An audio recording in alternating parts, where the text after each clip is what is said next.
Let's start with a brief summary. This article, written by Paul Graham in 2008, states that the success of large organizations is gradually decreasing and small, autonomous groups are becoming more efficient. Graham suggests that this situation stems from a period where technology and speed outweigh the advantages of size.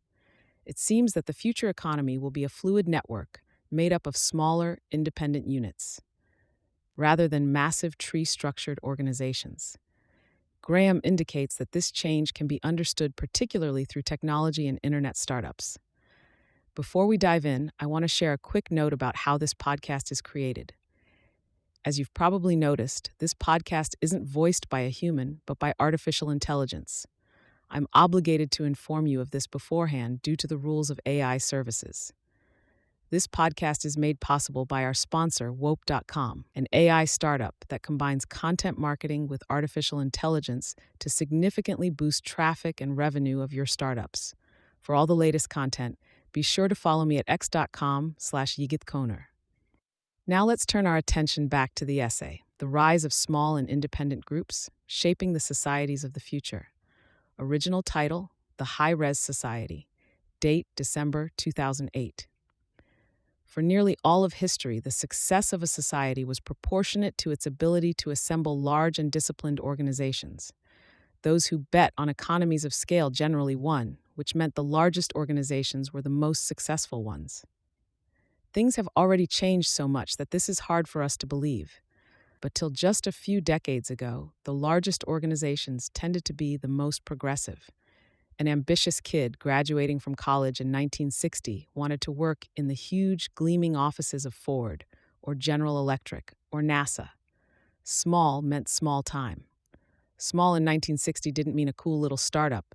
It meant Uncle Sid's shoe store. When I grew up in the 1970s, the idea of the corporate ladder was still very much alive. The standard plan was to try to get into a good college, from which one would be drafted into some organization and then rise to positions of gradually increasing responsibility. The more ambitious merely hoped to climb the same ladder faster. But in the late 20th century, something changed. It turned out that economies of scale were not the only force at work. Particularly in technology, the increase in speed one could get from smaller groups started to trump the advantages of size.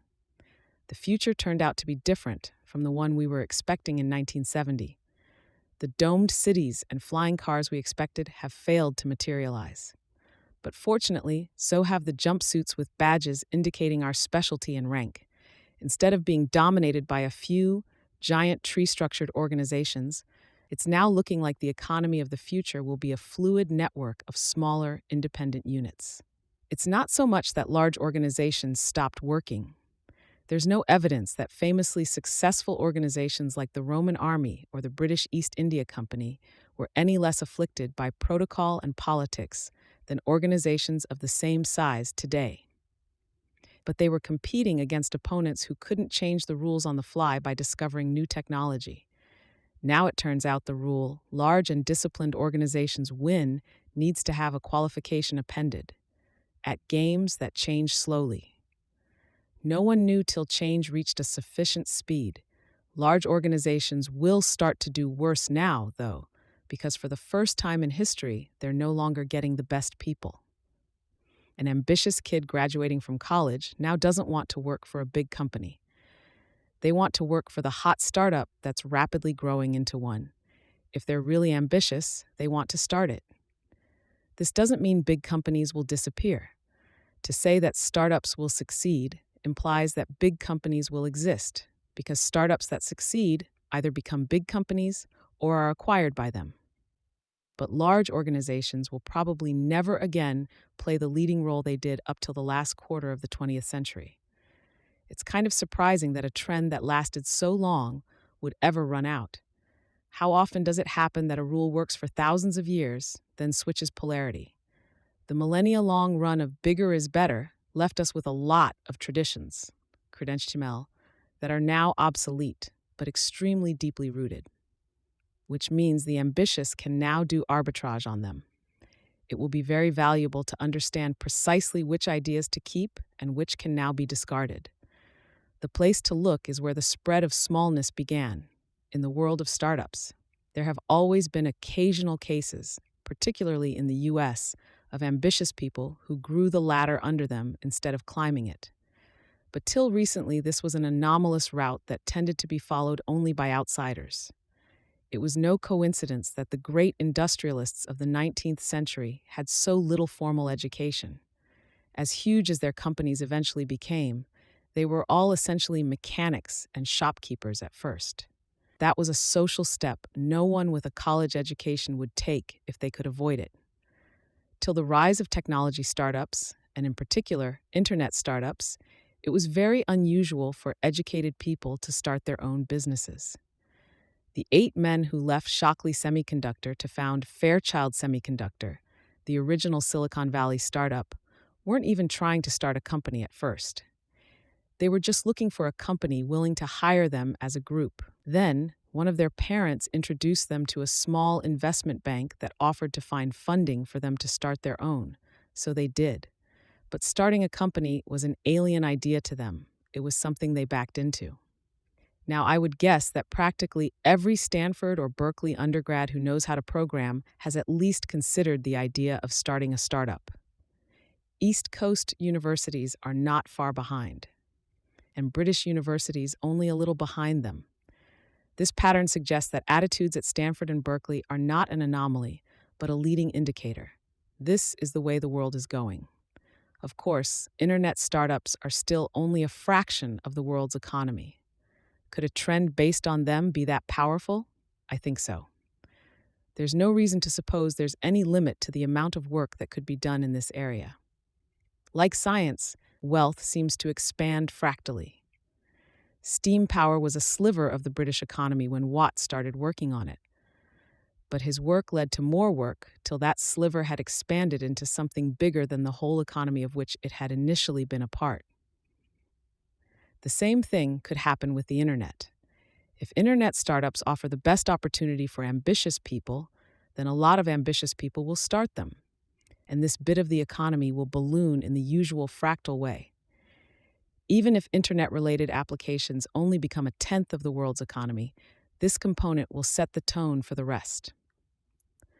The most dynamic part of the economy always does, in everything from salaries to standards of dress, not just because of its prestige, but because the principles underlying the most dynamic part of the economy tend to be ones that work. For the future, the trend to bet on seems to be networks of small, autonomous groups whose performance is measured individually, and the societies that win will be the ones with the least impedance. As with the original Industrial Revolution, some societies are going to be better at this than others. Within a generation of its birth in England, the Industrial Revolution had spread to continental Europe and North America. But it didn't spread everywhere. This new way of doing things could only take root in places that were prepared for it.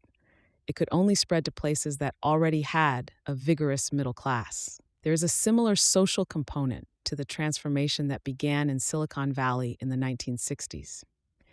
2 new kinds of techniques were developed there: techniques for building integrated circuits and techniques for building a new type of company designed to grow fast by creating new technology.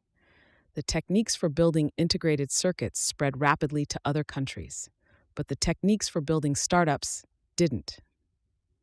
50 years later, startups are ubiquitous in Silicon Valley and common in a handful of other U.S. cities, but they're still an anomaly in most of the world.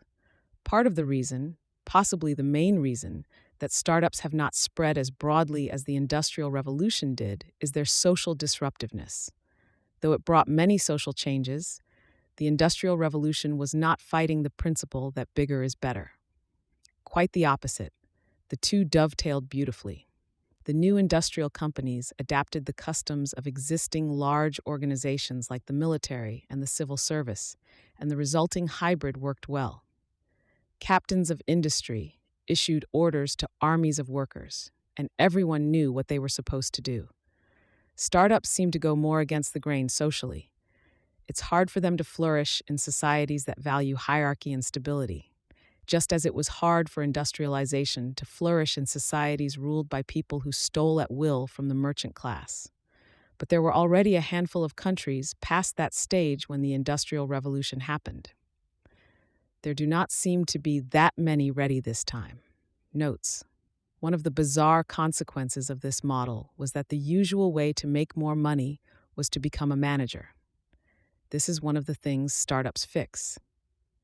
There are a lot of reasons American car companies have been doing so much worse than Japanese car companies, but at least one of them is a cause for optimism. American graduates have more options. It's possible that companies will one day be able to grow big in revenues without growing big in people, but we are not very far along that trend yet.